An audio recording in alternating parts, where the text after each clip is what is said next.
Mbukeli, ngikubingelele kuzo zonke indawo lapho khona kufinyelela khona lolu hlelo. Igama lami ngikuSambiso Ngwakandlozi. Ngicela maqale ukuvakashela le channel, cofa subscribe, thokozele le video. Kanti mbukeli udine ugane onwabo, umzali womfundi osola unogada osebenza esikoleni ngokubhaxabula ngesiswebhu ingane yakhe.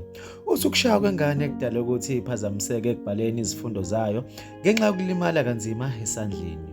Umfundi oneminyaka engu-18 obudala wasedanganya ngasemkhomazo ufunda ugrade 11 esizibeni comprehensive high. Kuthiwa namanje kusenzima abhale njengoba kubhalwa izivivinyo zokuphela konyaka.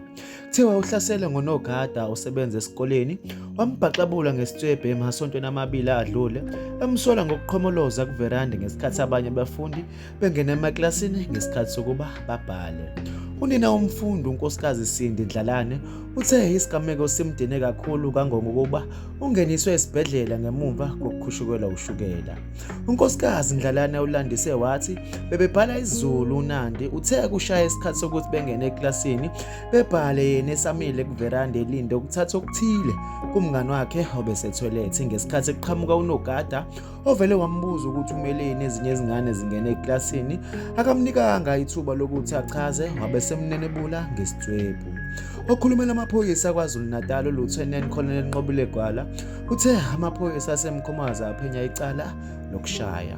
Mbukeli, ngicela ubeke uvo lakho ku-comment section mayelana nalolu daba. Ngizokubona kwenye video elandelayo. Usale kahle.